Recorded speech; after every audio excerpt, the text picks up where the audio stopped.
I better fucking focus. Alright. So today I'm going to be discussing everything related to sports betting. Gonna get everything in this video, no cuts, no bullshit, no fucking just so you guys know everything's legit, authentic. So yeah. So in this video we're just gonna be covering what apps to use sports betting and why me and my members use 3 to 4, 5 different apps. Best and worst bets to actually put your money in. How to fucking sports bet. I've got so many boys that join my Telegram and then so once they pay and once they're in, they're like, so bro, how do I do this? So this is just not just for my members, but for members that before they join or if they're interested in joining, watch this video just so you know, you have an idea. You've got to at least know what you're doing before you join, even though it is pretty simple to understand.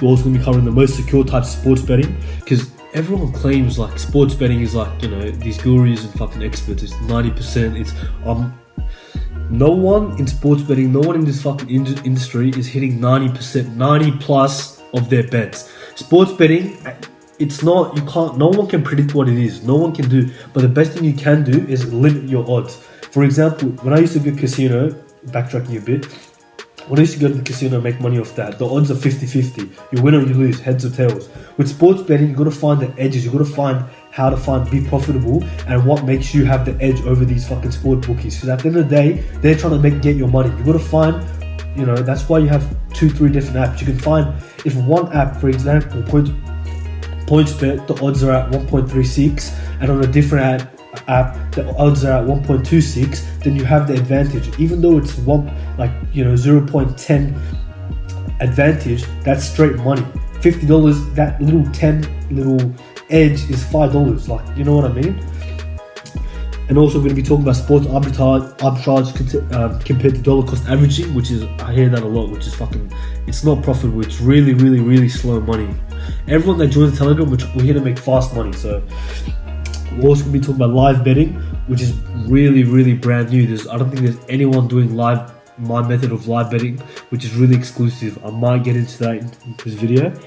We're going to be talking about Bankroll Management. That's probably going to be the first thing that we talk about today. Why it's important to have access to information and join Telegrams and all these groups, but it's important to, find someone that's authentic and real and selling you some bullshit like $50 a month for fucking 90. No one can flip your $5 or $10 into 10, 20, 30, 50, whatever you think. It's all about having a system and method and doing it slowly, like, you know what I mean? If you see these ads and websites of people fucking showing like they're flipping $20, they're fucking 10,000, it's all bullshit, You're going to make profit, but you're not going to be a fucking millionaire in a month. Like, it's all about having systems. So, yeah. And also, lesson number 10, how to be profitable. How to actually use systems, use plan, and have step-by-step process of how to actually make money. So that's what we're going to be talking about today. Got all the lessons in my book. Let's go. Alright, so number 7, I have Bankroll Management. We'll talk about that first. It's not too long, but it's really important. So Bankroll Management is basically your personal, I get this question all the time. It's like, yo bro, how much should I bet on this bet? Or how much do I... For me personally, depending on how secure a bet is. For example, if the odds are to a game, they're like at 110 to 4, obviously I'm going to put more money. But at the end of the day, depends on how much money you're comfortable to lose. Never go into sports betting and think, oh bro, I'm going to flip this 100k or $100 easily. No. Just be comfortable with whatever money you bet. Just in the back of your head, just remember, okay, I might lose this today. For me, I don't feel the rush anymore without betting over $50 or like $100. I have to at least bet 50 or 100. I like things simple. It's either 50 or $100. You know what I mean? So but it also depends on the type of risk. For example, UFC games, it's really risky. So I know with UFC, anything can happen. Underdogs tend to win a lot. So with UFC, I might bet like $50, right? But for example, something like NBA, which I know is more secure in my opinion, I put $100 in. But that's my personal bankroll. My bankroll's like around $1,000 to $10,000, and every single one of those bets is only 1%. So every unit you bet is 1%. So for example, the higher your bankroll is, which people tend to build up when they're in the Telegram, that's how much you bet. So in the beginning, your bankroll might only be $1,000, right? So then, or like $100. So your bankroll, your bets per unit will only be $10 to $20. That's what I recommend every single one of my members. I don't care how much your fucking bankroll is, to bet $10 to $20 in the very beginning. Because at the end of the day, I want people to be sustainable and use that money to recycle and build more money. That's what bankroll management is. Not just, throwing fucking 50, 60, like $100 randomly. It's all about having a system. Bet $10, $20. Get that profit, use that, and then build your profit from that. Obviously, you're going to experience losses and shit, but you have to have a system and a plan, Okay, if I lose this, I'm going to put another $10, win that. Use that profit to win this. You've got to have a system in place. And that's how my Telegram is so fucking profitable. Because we're not dumb, because we don't just throw 50, $40. Every single person that joins, I tell them, I understand who they are, how much money they have, what's your goal, what are you trying to do, like, you know what I mean? It's not just throwing your money out there trying to be a fucking millionaire in like 6 months, bro. You've got to have a system.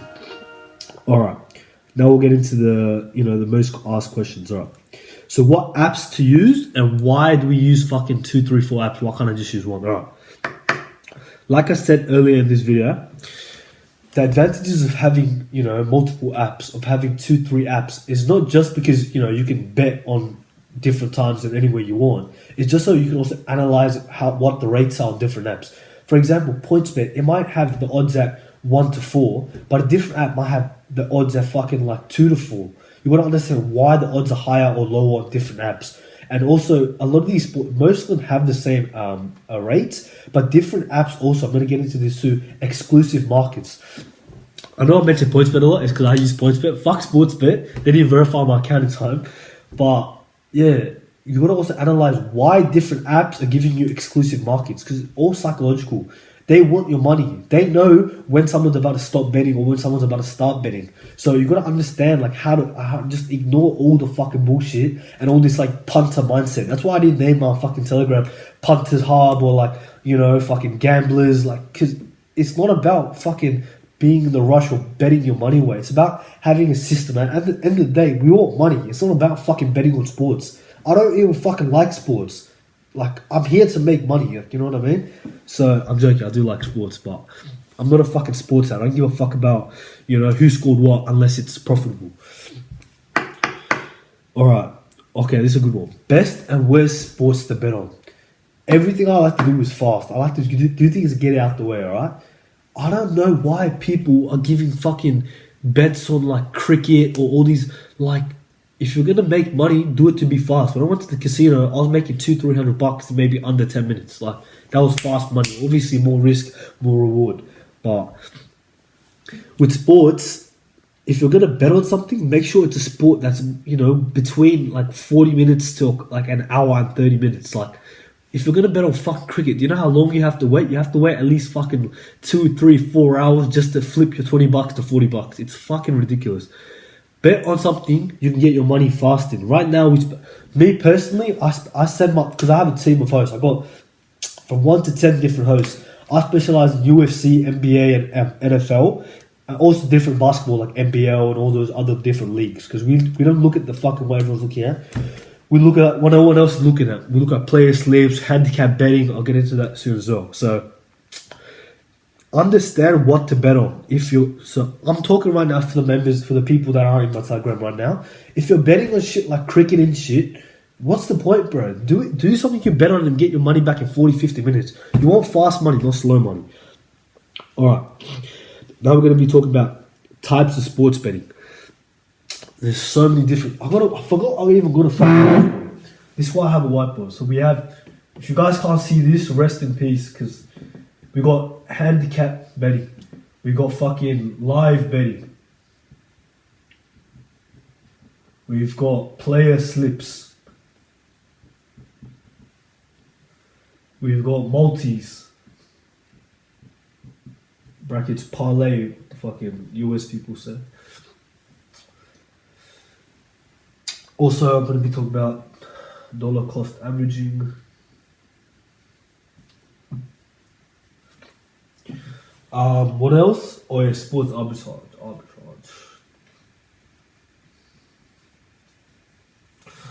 My beautiful handwriting, I know. Can you guys see that? Yeah, that should be alright. If you can't see it, I'll just put it up on the video. Oosh, that was fast. Alright. Handicap betting. Keep it simple. The minuses on handicap betting, for example, when you search up the section on Sportsbet or PointsBet, handicap betting, it will come up with a score and it will come with a minus or a plus. The minuses mean for a team to win by a certain amount of points. For example, imagine it says -4. That means, for example, Boston Celtics have to win by 4 points over the Denver Nuggets, for example. That's what the minus 4 means. Plus 4 means, for example, Denver Nuggets have to win by... I'm kind of sick. I don't know if you fucking noticed, but I'm fucking sick and I'm still making this video because I love views. The plus 4 in the handicap betting means Denver Nuggets have to either win by less than 4 or they have to lose by under 4. So that's handicap betting for you in 10 fucking seconds. You don't have to Google it anymore. That's handicap betting. Done. Live betting. I'll get into that very last of the video because that's kind of important. And there's methods to that. Player slips. So apart from betting on a team to win or lose, you can also bet on the players of a team. For example, Jason Tatum, you can bet on a multi. You can bet on Jason Tatum to get over 25 points. Fucking Nikola Jokic to get over 20 points. Or 10 rebounds. Or the points, rebounds, fucking assists. You can bet on anything you want. But it's all about looking at partial records, past information, and having access to information as well. That's really important. So you can also bet on that if you guys don't know that. Not just head to head. We used to do a lot of head-to-head bets, but I recently realized some of my hosts in the Telegram started posting a lot of player slips, and that used to hit. We're at like a 75 to 80% win rate, so that's really fucking good. So those are really, really, really secure if you know what you're betting on, and if you actually have knowledge of what you're betting on or what sport you're in, which my Telegram obviously does. Multis and parlays. I fucking hate multis and parlays. Not because it's not profitable. It's very profitable. But it reminds me of the fucking casino. Do you know why? Multis and parlays are for fucking degenerates. They're for fucking gamblers. I have like 195 members right now in my Telegram. Altogether, I think I've lost maybe 5 to 15 members throughout the 6 months. And those people that left, every single fucking time I posted bets or player slips, they do multis. They try and make their $10 into fucking 60, 70, like fucking $1,000 by getting all the bets I posted and make it into a multi. You're not going to get fucking rich off multis and parlays. Multis and parlays are basically what it means, right? It basically means you get all the bets I posted and you try and bet on all together for all of them to win. It reminds me of the casino because it's high risk, high reward. It's bullshit. Like, unless it's 2 to 3 legs, don't bet on fucking multis or parlays. That's what I tell every one of my members, and that's why they're making money. Don't bet on a multi or parlay if it's more than 4 legs. Next one, dollar cost averaging. No one talks about this enough. This is one of the fucking most important lessons. Dollar cost averaging. This, if you've invested in stocks, which I know a lot of you fucking don't because I'm 18 and I don't know anyone else investing in stocks. Dollar cost averaging means if you put $20 on just one bet and it's either win or lose, right? But what I recommend to members is put $10, $20 on one bet, put $10, $20 on one bet. So just in case that bet loses, your other bet can still win and you're still going to be in a profit. So that means, for example, imagine you put $10 on Denver Nuggets to win at 1.5 and that loses, and then you put another $10 at fucking, Boston Celtics to win at 1.6, right? The dollar cost averaging means even though you lose, that win you have, that loss is still not as bad as you losing the whole $10. So imagine you lost the whole $10 and you win this other game and you win $6, that dollar cost averaging means you only lost $4. If one of those games were high odds, you actually get profit. That's why dollar cost averaging is so important. That's why I don't recommend people just to bet $100 on one game, but to spread it out. Bet $10, $20 on a majority of games, so just in case one of them loses, you still profit. That's why I don't like fucking multis. If one game loses, you lose your whole fucking amount. What the fuck is the point of that? That's why I recommend individual betting of $10, $20. You're still going to be in profit. You're still making money. You know what I mean? That's why it's so important. Dollar cost averaging. Sports advertised betting and live betting. I'll talk about that. I'm fucking sick. My nose is fucking destroyed. I'll get into more points. We already covered fucking half the points within 14 minutes. So yeah, that's fucking good. We're going to be talking about a whole bunch of other stuff, but that's what we have so far. Part 2 coming soon. My nose is fucked. So yeah, more points to come.